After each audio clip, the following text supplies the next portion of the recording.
അസ്സലാമു അലൈക്കും വറഹ്മത്തുള്ളാഹി വബറകാതുഹു. ബിസ്മില്ലാ വൽഹംദുലില്ലാ വസ്സലാത്തു വസ്സലാമു അലാ അഷ്റഫി റസൂലില്ലാ വഅലാ ആലിഹിൽ ഫായിസീന ബിറളില്ലാഹി അമ്മാ ബഅദ്. ഒരിക്കൽ നബി സല്ലല്ലാഹു അലൈഹി വസല്ലമ തങ്ങളോട് അല്ലാഹു സുബ്ഹാനഹു വ തആല പറയുകയാണ്, നബിയെ, എനിക്ക് ഭൂമിയിൽ ചില അടിമകളുണ്ട്. ഈ ഭൂമിയിൽ ചില ആളുകൾ എനിക്കുണ്ട്. അവർ എന്നെ ഇഷ്ടപ്പെടുകയാണ്. പക്ഷേ അതിനേക്കാൾ അവർ എത്രത്തോളം എന്നെ ഇഷ്ടപ്പെടുന്നോ അതിനേക്കാളും ഞാൻ അവരെ ഇഷ്ടപ്പെടുകയാണ്. അവർ എന്നിലേക്ക് വരാൻ വളരെ ആഗ്രഹിച്ചുകൊണ്ടിരിക്കുന്നു. പക്ഷെ അതിനേക്കാളും ഞാൻ ആഗ്രഹിക്കുന്നത് അവരെന്നിലേക്ക് വരാനാണ്. അവരെൻ്റെ അടുക്കലേക്കൊന്ന് വരാനാണ് ഞാൻ ആഗ്രഹിക്കുന്നത്. അവർ എത്രത്തോളം ആഗ്രഹിക്കുന്നോ അതിനേക്കാളും ഞാൻ അവർ എൻ്റെ അടുക്കലേക്ക് വരാൻ ആഗ്രഹിക്കുന്നുണ്ട്. അവരെന്നെ ഓർമ്മിക്കുന്നതിനേക്കാളും ഞാൻ അവരെ ഓർമ്മിച്ചു കൊണ്ടിരിക്കുന്നു. എന്നിലേക്ക് അവർ നടന്നു വന്നാൽ ഞാൻ അവരിലേക്ക് ഓടിയെടുക്കും. അവരുടെ കൽബ് വേദനിക്കുന്നത്, അവരുടെ കണ്ണ് നിറഞ്ഞാൽ റബ്ബിൻ്റെ സിംഹാസനം പോലും കുലുങ്ങിപ്പോകും. അത്രയും വലിയ ദറജയിലെത്തിയ സ്ഥാനത്തെത്തിയ ചില അടിമകൾ എനിക്കുണ്ട് എന്ന് പറഞ്ഞപ്പോൾ നബി സല്ലല്ലാഹു അലൈഹി വസല്ലമ തങ്ങൾ വളരെ കൗതുകത്തോടുകൂടി റബ്ബിനോട് ചോദിക്കുകയാണ്, റബ്ബേ, ഏതാണ് ആ വിഭാഗം എന്ന് എനിക്കൊന്ന് പറഞ്ഞു തരുമോ? ഏതാണ് ആ വിഭാഗം എന്ന് എനിക്കൊന്ന് പറഞ്ഞു തരുമോ അല്ലാ എന്ന് ചോദിച്ചപ്പോൾ അല്ലാഹു സുബ്ഹാനഹു വ തആല ആ വിഭാഗത്തെ പറഞ്ഞു കൊടുത്തില്ല. ആരാണത് എന്ന് പറഞ്ഞു കൊടുത്തില്ല. ആ സമയത്ത് നബി സല്ലല്ലാഹു അലൈഹി വസല്ലമ തങ്ങൾ രണ്ടാമത് ചോദിക്കുകയാണ്, റബ്ബേ, എങ്കിൽ അവർക്ക് ഉള്ള ഏതെങ്കിലും ഒരു അടയാളമെങ്കിലും ഒന്ന് പറഞ്ഞു തരുമോ അല്ലാ? അവർക്ക് നീ നൽകിയ ഇത്രയും വലിയ ദറജകൾ കരസ്ഥമാക്കിയ ആ വിഭാഗത്തിൻ്റെ അടയാളമെങ്കിലും ഒന്ന് പറഞ്ഞു തരുമോ എന്ന് ചോദിച്ചപ്പോൾ അല്ലാഹു സുബ്ഹാനഹു വ തആല മറുപടി പറഞ്ഞത്, അവർക്ക് 3 അടയാളങ്ങളുണ്ട്. അവർക്ക് 3 അടയാളങ്ങളിലുണ്ട്. അവർ ആ 3 അടയാളങ്ങളിൽ ഒന്ന്, തതജാഫ ജുനൂബുഹും അനിൽ മലാജിഇ. തതജാഫ ജുനൂബുഹും അനിൽ മലാജിഇ. ജനങ്ങളെല്ലാം മറന്നുകൊണ്ട് സുഖനിദ്രയിൽ കിടക്കുന്ന സമയത്ത് പാതിരാവിൻ്റെ നിശബ്ദതയിൽ, നബിയെ, ഞാൻ 1-ാം ആകാശത്തേക്ക് വരും, സമാഉദ്ദുനിയയിൽ ഞാൻ വരും. ആ സമയത്ത് എന്നെ ആരാണ് ഓർക്കുന്നത്? എന്നിലേക്ക് 2 കരങ്ങൾ ഉയർത്തിക്കൊണ്ട് ചെയ്ത ജീവിതത്തിൻ്റെ ഇന്നലകളിൽ ചെയ്തുപോയ സകല അപരാധങ്ങളും ഏറ്റുപറഞ്ഞുകൊണ്ട് എന്നിലേക്ക് തൗബ ചെയ്തു മടങ്ങുന്നത് ആരാണ് എന്ന് നോക്കുവാൻ വേണ്ടി പാതിരാവിൻ്റെ നിശബ്ദതയിൽ പാതിരാവിൽ ഞാൻ 1-ാം ആകാശത്തേക്ക് കടന്നു വരും നബിയെ. ആ സമയത്ത് എൻ്റെ ഇഷ്ടദാസന്മാരായ ഈ വിഭാഗം അവരുടെ പാർശ്വങ്ങൾ അവരുടെ കിടപ്പറ വിട്ട് ഉയരുകയാണ്. 2 റക്അത്ത് തഹജ്ജുദ് എനിക്കായി നിസ്കരിക്കാൻ എഴുന്നേൽക്കുന്ന വിഭാഗമാണ്.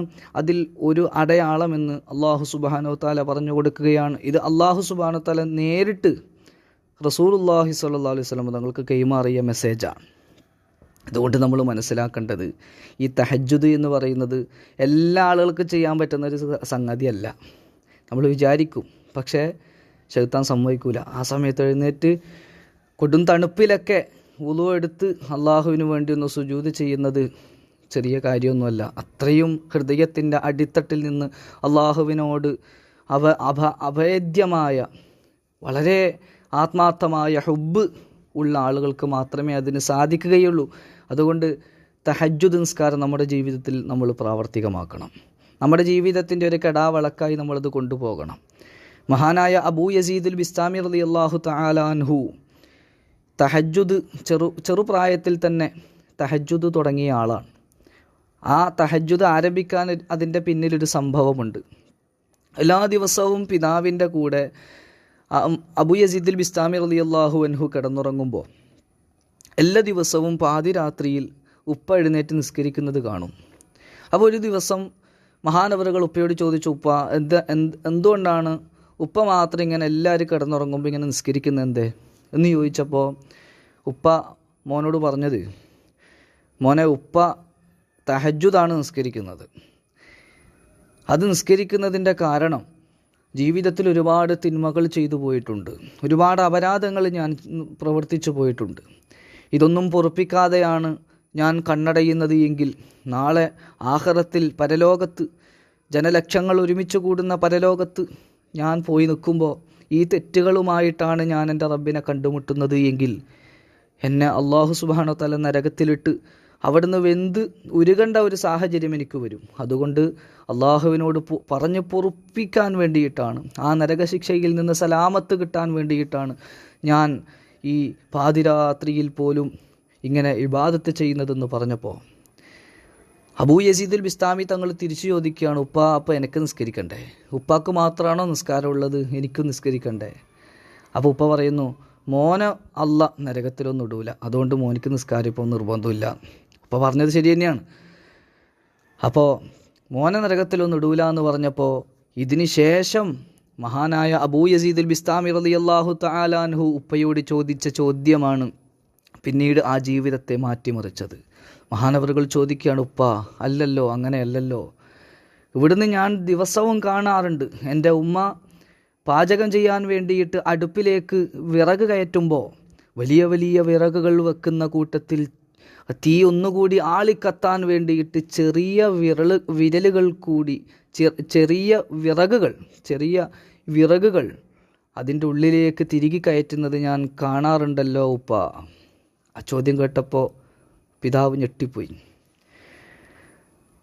ആ തീ ഒന്നുകൂടി ആളിക്കത്താൻ വേണ്ടി ചെറിയ ചെറിയ വിറകുകൾ കൂടി അതിൻ്റെ ഉള്ളിലേക്ക് തിരികെ കയറ്റുന്നത് ഞാൻ കാണാറുണ്ടല്ലോ ഉപ്പ, അപ്പോൾ എന്നെ നരകത്തിലിടില്ല എന്ന് എങ്ങനെയാണ് പറയാൻ പറ്റുക? പിറ്റേ ദിവസം മുതൽ ആ മകനെയും ഉപ്പ തഹജ്ജുദിന് വേണ്ടി വിളിച്ച് ഇബാദത്ത് തുടങ്ങി എന്നുള്ളതാണ് ചരിത്രം. നമ്മൾ മനസ്സിലാക്കേണ്ടത്, ആ തഹജ്ജുദ് കൊണ്ട് തുടങ്ങിയിട്ട് ഇന്ന് മഹാനായ അബൂ യസീദുൽ ബിസ്താമി തങ്ങൾ സൂഫി ചക്രവാളത്തിലെ സൂര്യ തേജസ്സായി വിരാജിച്ചു കൊണ്ടിരിക്കുകയാണ്, തിളങ്ങിക്കൊണ്ടിരിക്കുകയാണ്, അള്ളാഹുവിൻ്റെ ഔലിയാക്കളിൽപ്പെട്ട വലിയൊരു മഹാനായി മാറിയിരിക്കുകയാണ്. അതുകൊണ്ട് ഈ തഹജ്ജുദ് എന്ന് പറയുന്നത് ചെറുതല്ല, അത് വളരെ മഹത്വമുള്ള ഒരു ഇബാദത്താണ്. അത് നമ്മുടെ ജീവിതത്തിൽ നിത്യമായിട്ടുണ്ടെങ്കിൽ സന്തോഷിച്ചു കൊള്ളുക, അള്ളാഹുവിൻ്റെ ഹുബ്ബ് കരസ്ഥമാക്കിയിട്ടുണ്ട് എന്ന് മനസ്സിലാക്കുക. ഇനി ജീവിതത്തിൽ അതില്ലാത്ത ആളുകൾ ഈ വാക്കുകൾ ശ്രദ്ധിക്കുന്നുവെങ്കിൽ ഇൻഷാ അല്ലാഹ് ഇന്ന് മുതൽ നാളെ മുതൽ അള്ളാഹുവിന് വേണ്ടി ആത്മാർത്ഥമായി ആ ഇബാദത്ത് നമ്മുടെ ജീവിതത്തിൽ കൊണ്ടുവരണം. അള്ളാഹു സുബ്ഹാനഹു വ തആല അതിന് തൗഫീഖ് നൽകട്ടെ. അസ്സലാമു അലൈക്കും വറഹ്മത്തുള്ളാഹി.